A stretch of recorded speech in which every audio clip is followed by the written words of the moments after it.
ಯಾಕೆ ಏನು ಮಾತಾಡ್ತಾ ಇಲ್ಲ? ಭಯನ? ತಪ್ಪು ಮಾಡ್ಬಿಟ್ವಿ ನಾವು. ನಮ್ಮ ಅಕ್ಕ ಮನೆ ಕಷ್ಟ ಕಳೀಲಿ ಅಂತ ಕಷ್ಟಪಟ್ಟು ತಂದಿದ್ದ ಹಣನ ನಾವ್ ತಗೊಂಡ್ ಬರ್ಬಾರ್ದಿತ್ತು. ಪಾಪ ಅಲ್ಲೇನಾಗಿದ್ಯೋ ಏನೋ. ಯೋಚನೆ ಮಾಡ್ಬೇಡ ಕಲ್ಯಾಣಿ. ಅಲ್ಲಿಂದ ತಂದ ಹಣಕ್ಕಿಂತ 2ರಷ್ಟು ಹಣನ ಸಂಪಾದನೆ ಮಾಡಿ ಅವ್ರಿಗೂ ಕೊಡ. ಖಾಲಿ ಕೈಲಿ ಬಂದಿದ್ರೆ ತುಂಬಾ ಕಷ್ಟ ಆಗಿರ್ತಿತ್ತು. ನಮ್ಮ ಪ್ರೀತಿ, ನಮ್ಮ ಕನಸು ಎರಡು ಗಟ್ಟಿಯಾಗಿ ನಿಲ್ಲೋದಕ್ಕೆ ನೀನ್ ತಂದಿರೋ ಹಣ ನಮಗೆ ಸಹಾಯ ಮಾಡುತ್ತೆ. ಕಲ್ಯಾಣಿ, ನಾನು ಕೈಕಾಲು ತೊಗೊಂಡ್ಬರ್ತೀನಿ, ನೀನು ರೆಸ್ಟ್ ತಗೋ.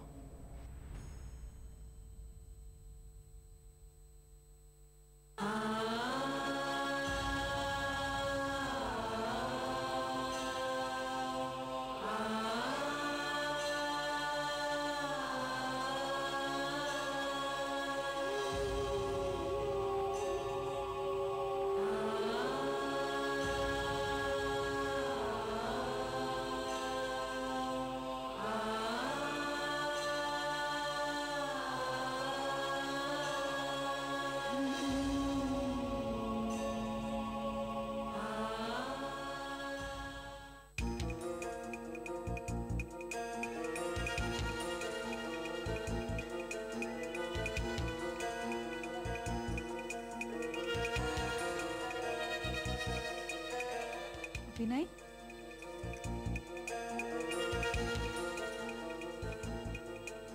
ಕಾದಂಬರಿ ಯಾಕೆ ಅಷ್ಟೊಂದು ಹಠ ಮಾಡ್ತಿದ್ದಾಳೆ?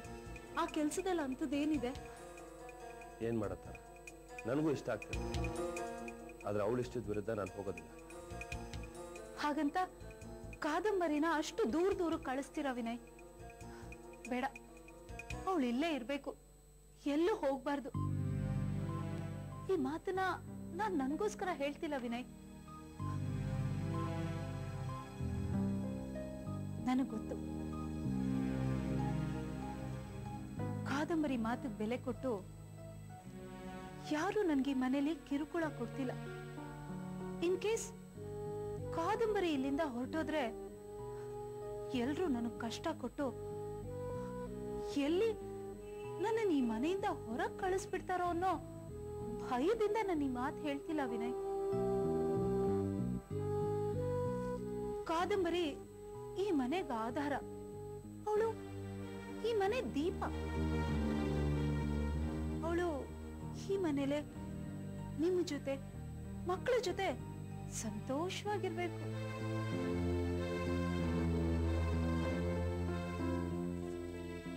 ವಿನಯ್, ನಿಮ್ಗೆ ಅಷ್ಟು ದೊಡ್ಡ ದೊಡ್ಡ ಜನಗಳ ಪರಿಚಯ ಇದೆಯಲ್ಲ, ಅವರಿಂದ ಈ ಟ್ರಾನ್ಸ್ಫರ್ ಆರ್ಡರ್ನ ಕ್ಯಾನ್ಸಲ್ ಮಾಡಿಸೋದಕ್ಕಾಗಲ್ವಾ? ಅವಳಿಗೆ ಅದೆಲ್ಲ ಇಷ್ಟ ಆಗಲ್ಲ ತರ. ನಡೀರಿ ವಿನಯ್, ನಾವೇ ಹೈಯರ್ ಅಥಾರಿಟಿ ಹತ್ರ ಹೋಗಿ ರಿಕ್ವೆಸ್ಟ್ ಮಾಡ್ಕೊಳ್ಳೋಣ. ಬನ್ನಿ, ಈಗ್ಲೇ ಹೋಗೋಣ. ನೀನು ಬರ್ತೀಯ? ಬೇಡ ತರ. ಅಯ್ಯೋ, ಕಾರಲ್ಲಿ ತಾನೇ ಹೋಗುದು. ಬನ್ನಿ ವಿನಯ್, ಏನಾಗಲ್ಲ. ಕಾದಂಬರಿ ಇಲ್ಲಿಂದ ಹೋಗ್ಬಾರ್ದು. ಆಮೇಲೆ ಈ ದರಿದ್ರದವಳನ್ನ ಮನೆಗೆ ಸೇರಿಸ್ಕೊಂಡಿದ್ಕೆ ಹೀಗಾಯ್ತು ಅಂತ ನನ್ನನ್ನು ಅಂತಾರೆ. ಬನ್ನಿ ವಿನಯ್, ಹೋಗೋಣ. ಸರಿ ತರ, ಒಂದೆರಡು ನಿಮಿಷ, ನಾನು ರೆಡಿ ಆಗ್ಬಿಡ್ತೀನಿ.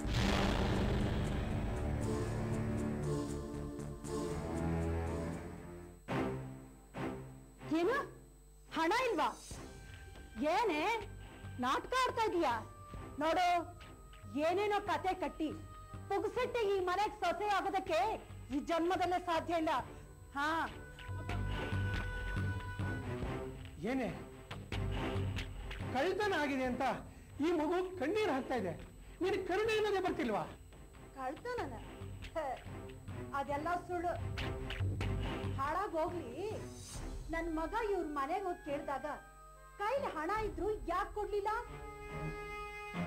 ಅಣ್ಣ ಇವ್ರಮ್ಮ ಬಾಯಿ ಬಂದಾಗೆ ಬೈದ್ ಕಳ್ಸಿದ್ರಂತೆ. ಯಾಕೆ? ನಮ್ಮ ಮೇಲೆ ನಂಬಿಕೆ ಇರ್ಲಿಲ್ವಾ? ಹಾಗೇನು ಇಲ್ಲಮ್ಮ. ಏಯ್, ಮಾತಾಡ್ಬೇಡ ನೀನು. ನಿಮ್ಗೆ ದುಡ್ಡು ಕೊಡಕ್ ಇಷ್ಟ ಇಲ್ಲ, ಅದಕ್ಕೆ ನಾಟಕ ಆಡ್ತಾ ಇದ್ದೀರಾ. ಅಮ್ಮ, ಇದ್ರೂ ಇರ್ಬೋದಮ್ಮ, ಬಿಡಮ್ಮ. ಏಯ್, ನೀನೇ ಇವ್ರ ಜೊತೆ ಸೇರ್ಕೊಂಡಿದೀಯೇನಾ? 100 ಅಲ್ಲ, 1000 ಅಲ್ಲ, 8 ಲಕ್ಷ. 8 ಲಕ್ಷ ಹಣ ಒಟ್ಟಿಗೆ ಕಳವಾಗಿದೆ ಅಂದ್ರೆ ನಂಬೋ ಮಾತಾ? ಹಾಗೇನಾದ್ರೂ ಆಗಿದ್ರೆ ಇವಳು ಇವ್ರ ಅಮ್ಮ ಬದುಕಿರ್ತಾ ಇದ್ರೇನೋ? ಇಲ್ಲಮ್ಮ, ನಿಜವಾಗ್ಲೂ ಕಳ್ತನ ಆಗಿದೆ. ಪೊಲೀಸ್ ಕಂಪ್ಲೇಂಟ್ ಕೊಟ್ಟಿದ್ದೀನಮ್ಮ? ಇಲ್ಲ ಅಂಕಲ್, ಪೊಲೀಸ್ ಕಂಪ್ಲೇಂಟ್ ಕೊಡಕ್ಕಾಗಲ್ಲ. ಕಳ್ತನ ಆದ್ರೆ ಅಲ್ವಾ ಕಂಪ್ಲೇಂಟ್ ಕೊಡೋ ಮಾತು. ಏಯ್ ಹೋಗೆ, ನಿನ್ ಕಣ್ಣೀರಿಗೆ ಕರಗೋರ್ ಯಾರು ಇಲ್ಲ ಇಲ್ಲಿ. ಅಮ್ಮ, ಹಣ ಕದ್ದಿರೋದು ಬೇರೆ ಯಾರು ಅಲ್ಲ, ನನ್ ತಂಗಿ. ಪೂರ್ತಿ ಹಣ ತಗೊಂಡು ಯಾರ ಜೊತೆನೋ ಓಡಿ ಹೋಗಿದ್ದಾಳೆ.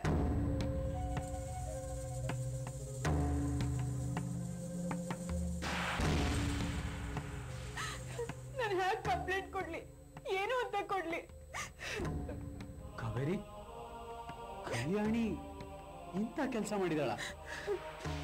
ಹಿರಿಯಕ್ಕನ್ ಚಾಳಿ ಮನೆ ಮಂದಿಗೆಲ್ಲ ಅಂತ ಹೇಳಲ್ವಾ? ಬಿಟ್ರೆ ನೀನು ಓಡ್ ಹೋಗ್ತೀಯ ಅವಳ ಜೊತೆ. ಬಾಯಿ ಕಡೆ ನೋಡೆ, ಅವಳು ಓಡ್ ಹೋಗಿದ್ದಾಳೋ ಇಲ್ಲ ನೀನೇ ಓಡ್ ಹೋಗು ಅಂತ ಹೇಳಿ ಕಳ್ಸಿ ಆಮೇಲೆ ನನ್ನ ಮಗನ್ ಜೊತೆಗೆ ನೀನು ಓಡ್ ಹೋಗೋ ಪ್ಲಾನ್ ಮಾಡಿದ್ಯೋ? ನಿಜವಾಗ್ಲೂ ಅವಳು ಓಡ್ ಹೋಗಿದ್ರೆ ಈಗ್ಲೂ ನಿನ್ನ ನಮ್ಮ ಮನೆ ಸೊಸೆ ಅಂತ ಒಪ್ಕೊಳ್ತೀನಿ. ಆದ್ರೆ ಹಣದ ಸಮೇತ ಬಂದ್ರೆ ಮಾತ್ರ ಬೇಡ ಕಣೆ ಪರ್ಣ. ಪಾಪ ಈ ಮಗು ಎಲ್ಲಿಂದ ತರುತ್ತೆ? ಎಲ್ಲಿಂದನಾದ್ರೂ ತರ್ಲಿ. ಹೇ ನಡಿಯಾಚೆ, ನಡಿಯೇ. ಅಮ್ಮ, ನನ್ನ ಮಾತು ಕೇಳಿ. ಅಮ್ಮ, ನಡಿಯೇ. ಅಮ್ಮ, ನನ್ನ ಮಾತು ಕೇಳಿ. ಅಮ್ಮ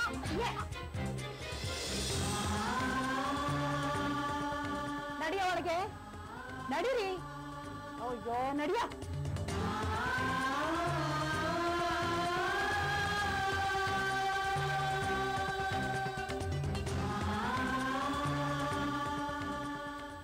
ಸರ್, ನೀವು ಕಾದಂಬರಿ ಟ್ರಾನ್ಸ್ಫರ್ ಆರ್ಡರ್ನ ಕ್ಯಾನ್ಸಲ್ ಮಾಡ್ಸೋಕ್ಕಾಗಲ್ವಾ? ಸರ್, ನಿಮ್ಮ ಕೈ ಮುಗಿದು ಕೇಳ್ಕೊಳ್ತೀನಿ. ಕಾದಂಬರಿಗೆ ಈಗಷ್ಟೇ ನೆಮ್ಮದಿ ಸಿಕ್ಕಿದೆ.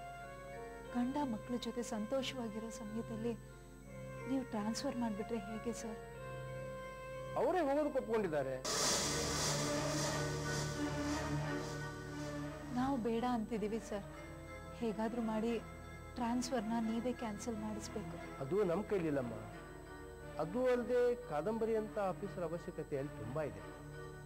ಅವ್ರ ಅವಶ್ಯಕತೆ ಇಲ್ಲೂ ಇದೆ ಸರ್. ಹೇಳಿ, ಯಾವ ಮಿನಿಸ್ಟ್ರು ಮನೆ ಮುಂದೆ ಕೂತು ಧರಣಿ ಮಾಡಬೇಕು ಅಂತ? ಕಾದಂಬರಿ ಇಲ್ಲೇ ಇರಬೇಕು ಅಂತ ಉಪವಾಸ ಸತ್ಯಾಗ್ರಹನೂ ಮಾಡ್ತೀವಿ. ಸರ್, ಅವಳನ್ನು ಕಳ್ಸೋದಕ್ಕೆ ನಮ್ಗೆ ಇಷ್ಟ ಇಲ್ಲ ಸರ್. ಅವಳಿಲ್ಲ ಅಂದ್ರೆ ನಮ್ಮ ಮನೆಯಾಗಿರಲ್ಲ ಸರ್. ನಾನು ಹೇಳ್ದೆ ವಿನಯ್ ಅವರೇ, ಈ ಕೆಲಸ ಯಾಕೆ ಬೇಕು ಅಂತ. ಅವರು ಕೇಳ್ತಾ ಇಲ್ಲ. ಅಲ್ಲಿಗೂ ಹೇಳ್ದೆ, 1 ತಿಂಗಳು ರಜೆ ಹಾಕಿ ಆಮೇಲೆ ನೋಡ್ಕೊಳ್ಳೋಣ ಅಂತ. ಅದನ್ನು ಕೇಳ್ತಾ ಇಲ್ಲ. ಏನ್ ಮಾಡೋದು ಹೇಳಿ? ಬೇಕಿದ್ರೆ ಕೆಲಸಕ್ಕೆ ರಾಜೀನಾಮೆ ಕೊಡ್ಬೋದು ಸರ್. ಅದು ಬಿಟ್ರೆ ಬೇರೆ ದಾರಿನೇ ಇಲ್ವಾ? ಅವರು ರಾಜೀನಾಮೆ ಕೊಡಲ್ಲ ಬಿಡಿ, ಅದನ್ನ ಹೇಳಾಗಿದೆ. ನೀವೇ ಅವ್ರು ರಾಜೀನಾಮೆ ಕೊಡೋ ಹಾಗೆ ಮಾಡಬೇಕು ಅಷ್ಟೇ. ಸರ್, ಮಹಿಳಾ ಸಂಘದವ್ರ ಜೊತೆ ಮಾತಾಡಿ ಸ್ಟ್ರೈಕ್ ಮಾಡಿಸ್ತೀನಿ. ಅದ್ ಹೇಗ್ ಟ್ರಾನ್ಸ್ಫರ್ ಕ್ಯಾನ್ಸಲ್ ಮಾಡಲ್ವೋ ನಾನು ನೋಡ್ತೀನಿ ಸರ್. ಮಾಡಿ. ಅವರೇ ಒಪ್ಕೊಂಡಿರುವಾಗ ನೀವೇನು ಮಾಡಿದ್ರು ಆಗಲ್ಲ. ನಾ ಹೇಳ್ದಾಗ ಮಾಡಿ ಅವ್ರಿಗೆ ರಾಜೀನಾಮೆ ಕೊಡೋಕೆ ಒಪ್ಸಿ ಅಷ್ಟೇ.